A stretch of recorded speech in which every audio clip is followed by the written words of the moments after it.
Nino Ferrer, une figure majeure de la musique française, qui a contribué avec son talent inné pour l'écriture de chansons et un cœur plein de passion à près de 200 morceaux. Mais derrière les projecteurs, il y avait des jours d'obscurité, des tourments intérieurs et une série de tragédies personnelles. Explorons la vie tumultueuse de Nino Ferrer du sommet de la gloire à une fin pleine de tristesse. Une enfance pleine d'inspiration.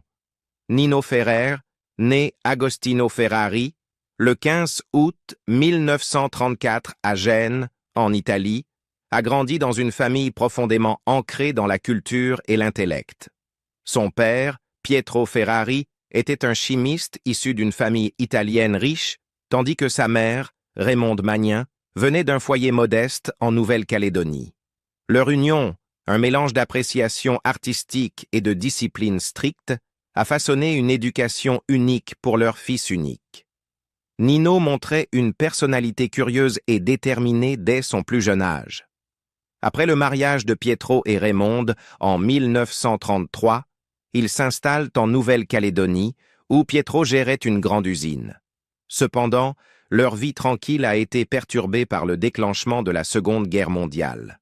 Lors de vacances familiales en Italie, ils se retrouvèrent incapables de revenir en Nouvelle-Calédonie, les obligeant à s'installer en Italie au milieu des turbulences grandissantes de la guerre.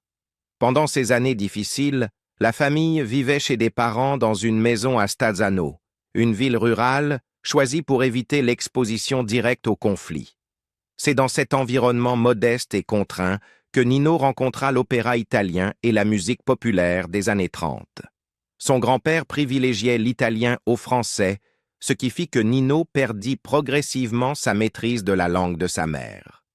Pour le protéger des dangers des raids aériens, sa mère opta pour l'école à la maison, nourrissant son amour des livres et de la nature. Nino développa une fascination pour l'entomologie, passant des heures à collectionner des coléoptères et à s'immerger dans les merveilles de la nature. En 1947, après la guerre, la famille Ferrari déménagea à Paris, où Pietro chercha à reconstruire leur vie, dans une ville qu'il chérissait depuis sa jeunesse. Pour Nino, cette transition marqua une période d'épreuve personnelle. Luttant contre un fort accent italien et des circonstances financières difficiles, il devint la cible de moqueries à l'école. Ces expériences d'exclusion le forcèrent à changer fréquemment d'école, fréquentant des institutions prestigieuses comme le lycée Henri IV et Saint-Jean-de-Passy, bien qu'aucun de ces environnements ne lui offrit une satisfaction durable ou une stabilité. Malgré ces adversités, Paris devint également un endroit où la passion de Nino pour la musique commença à prendre racine. Isolé et désillusionné par sa vie scolaire, il trouva du réconfort dans la musique. Son refuge était un simple poste de radio à cristal dans sa chambre, grâce auquel il découvrit les légendes du jazz comme Louis Armstrong et Duke Ellington. Ces mélodies captivèrent son imagination et l'incitèrent à expérimenter avec des instruments de musique.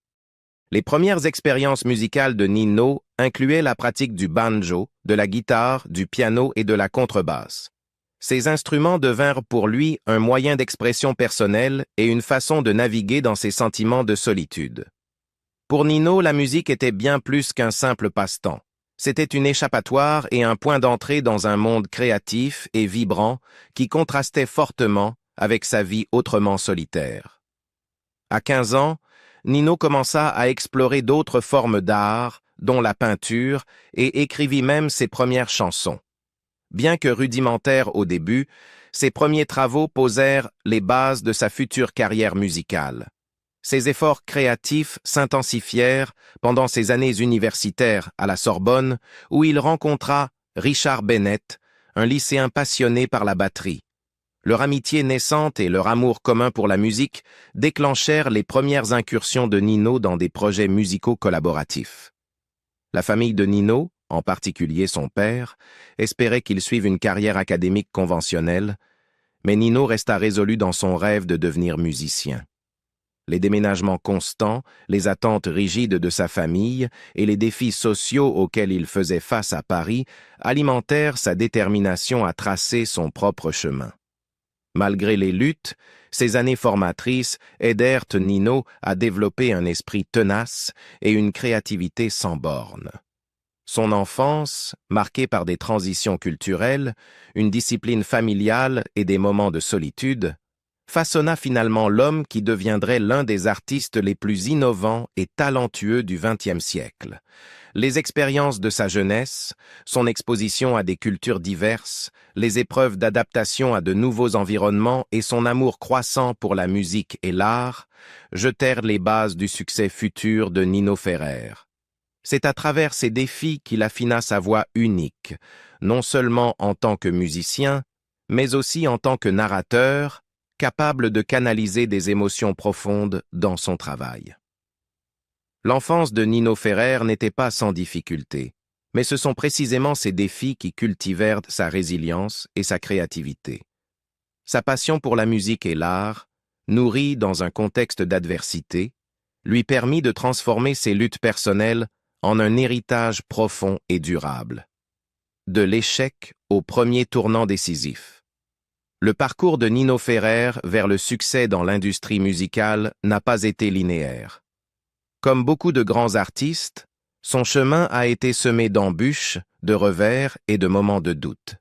Cependant, grâce à sa persévérance, son talent et une volonté inébranlable d'exprimer sa créativité, Nino est finalement passé d'un musicien relativement inconnu à l'une des figures les plus emblématiques de la musique française. Son histoire est un témoignage de résilience et de l'évolution artistique.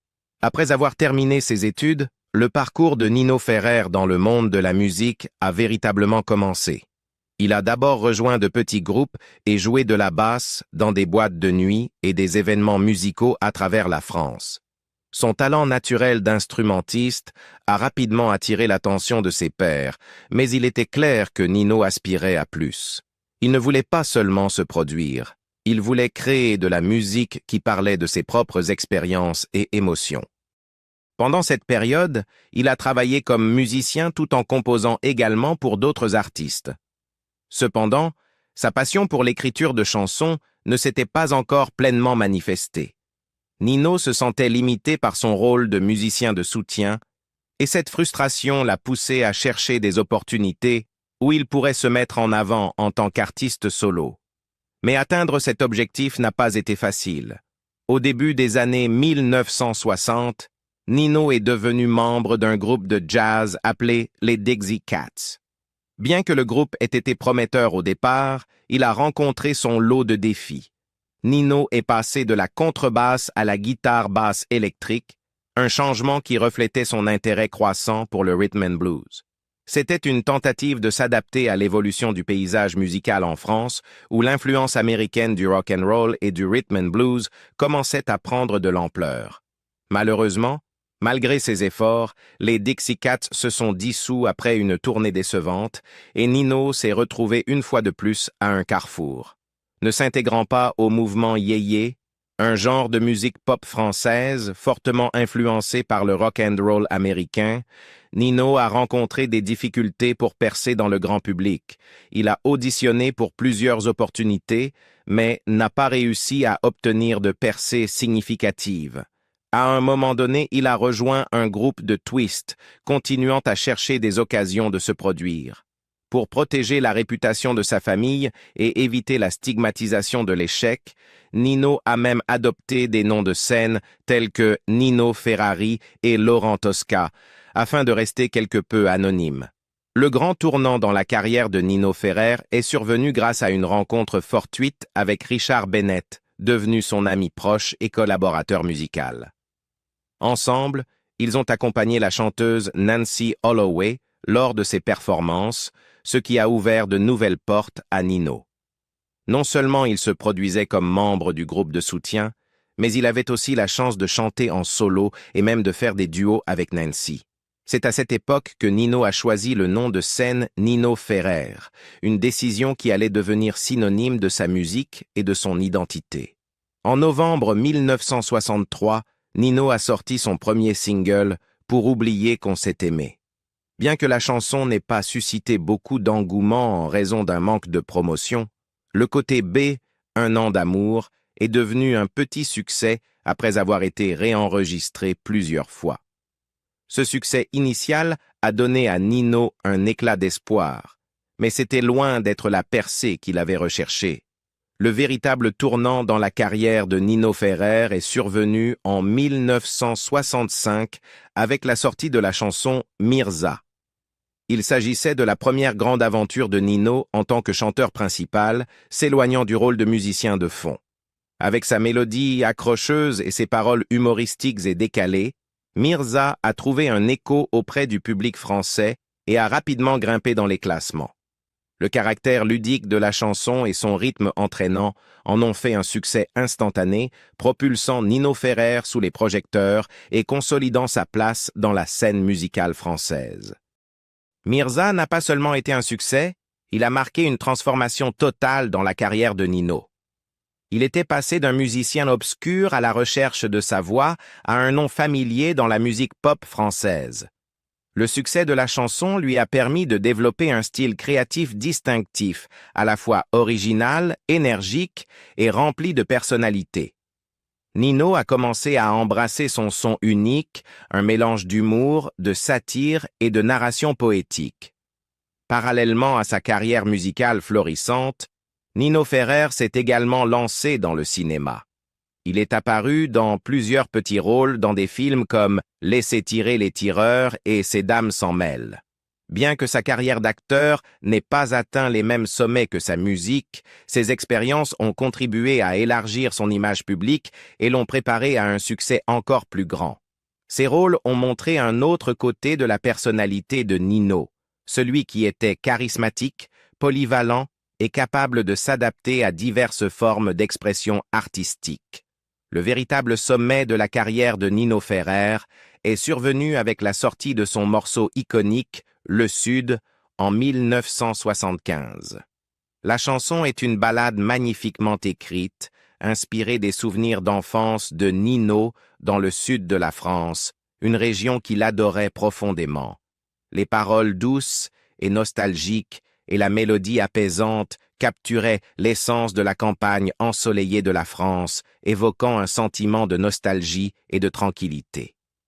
Le Sud est devenu non seulement un succès commercial, mais aussi un classique intemporel dans le catalogue de Nino Ferrer et dans la scène musicale française. Le succès de la chanson a marqué le sommet de sa carrière, car elle a profondément résonné avec les auditeurs et est devenue un symbole de la musique française des années 70.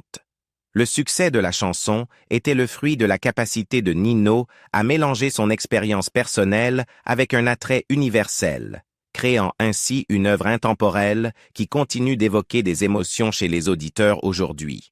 Malgré le succès immense de Le Sud, la célébrité qui l'accompagnait apporta un nouveau lot de défis.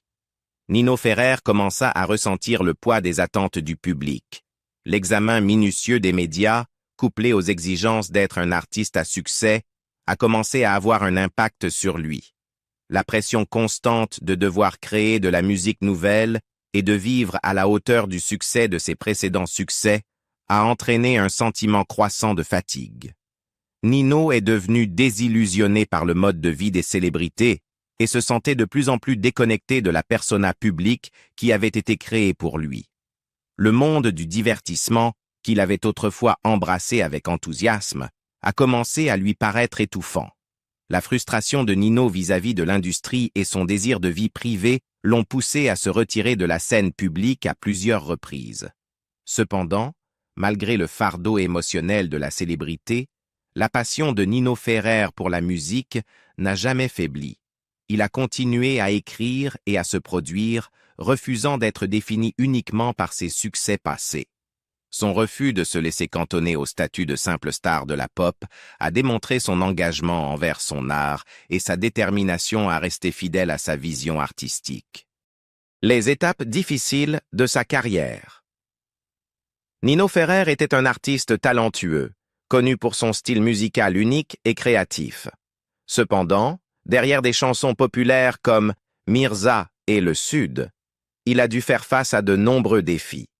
Le succès rapide de ses premiers succès a exercé une pression considérable sur sa carrière. Le public et les médias se concentraient souvent uniquement sur ses chansons joyeuses, tandis que Nino aspirait à être reconnu comme un artiste complet, avec des talents divers en composition et en performance. Cela le laissait insatisfait de la façon dont les gens percevaient sa carrière. Malgré la sortie de près de 200 œuvres, la plupart des auditoires se souvenaient seulement de quelques chansons célèbres. Cela provoquait non seulement de la frustration, mais avait également un impact significatif sur son esprit et sa créativité. L'un des plus grands tournants dans la carrière de Nino Ferrer fut sa décision de quitter Paris pour vivre à la campagne. Pour lui, le bruit et la commercialisation de l'industrie du divertissement le rendaient isolé. La vie à la campagne apporta à Nino la paix et l'espace nécessaires pour composer et expérimenter de nouveaux styles musicaux comme le rock, le blues, le jazz et même la musique classique.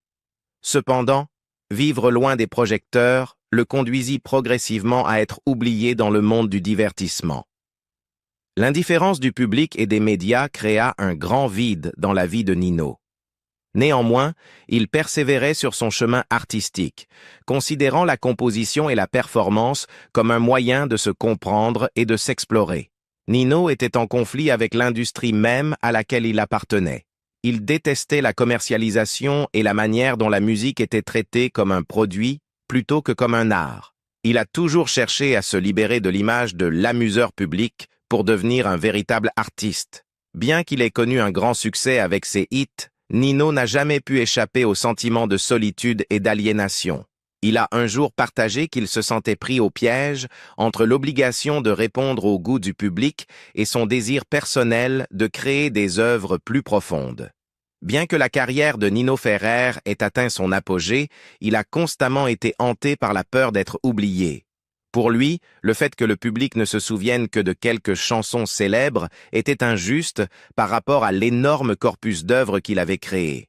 Cela le laissait coincé dans un cercle vicieux, tentant de maintenir sa carrière tout en faisant face à la déception de ne pas recevoir la reconnaissance qu'il méritait. Néanmoins, Nino persista dans sa quête artistique, prouvant qu'il n'était pas seulement un chanteur de succès éphémère, mais aussi un artiste qui créait et explorait continuellement. Dans les dernières années de sa vie, il continua à composer et à performer, bien que sa carrière ne fût plus à son apogée.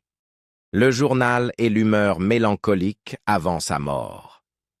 Au printemps 1998, la vie de Nino Ferrer entra dans une phase marquée par la souffrance et les tourments.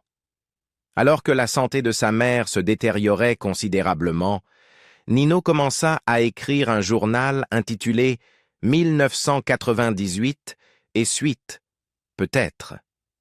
Les entrées manuscrites de ce journal n'étaient pas seulement des ébauches de nouvelles chansons, mais aussi le reflet de son état d'esprit mélancolique.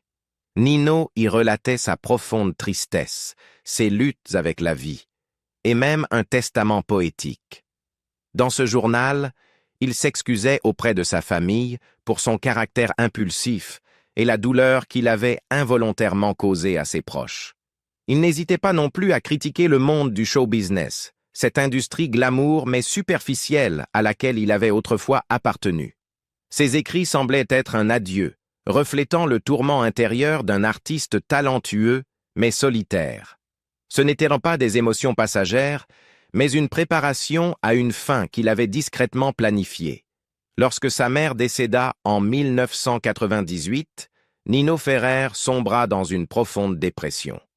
Sa mère avait été son plus grand soutien émotionnel, et sa perte le laissa complètement perdu. Malgré cela, Nino tenta de terminer son dernier album, intitulé Suite et fin. Cependant, la tristesse et l'humeur mélancolique interrompirent le processus d'enregistrement. Il réussit à terminer une chanson, L'innocence, avec l'aide de son fils Pierre. La peur obsédante d'être oublié dans sa carrière continua de tourmenter Nino. Il se confie à son ami proche Richard Bennett, exprimant sa frustration et son sentiment d'abandon au sein de l'industrie musicale. Le succès de ses anciens tubes semblait dérisoire face à l'oubli grandissant du public. Début août 1998, Nino Ferrer commença à manifester des signes clairs qu'il prévoyait de quitter ce monde. Sa famille et ses amis étaient inquiets, mais personne ne pouvait empêcher ce qu'il avait décidé.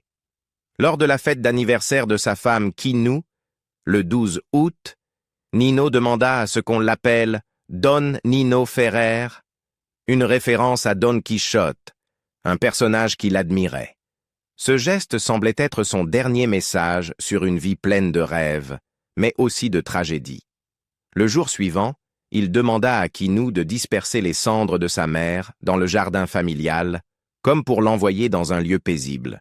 Il commença ensuite à se préparer pour son dernier moment, enfilant le manteau qui faisait partie de sa tenue de scène dans les années 1960 et en portant le chapeau iconique de son apogée avec la chanson « Le Sud ». Le 13 août 1998, Nino Ferrer conduisit jusqu'à un champ qu'il affectionnait dans le Quercy, un endroit où il trouvait la paix intérieure. C'est là qu'il mit fin à ses jours.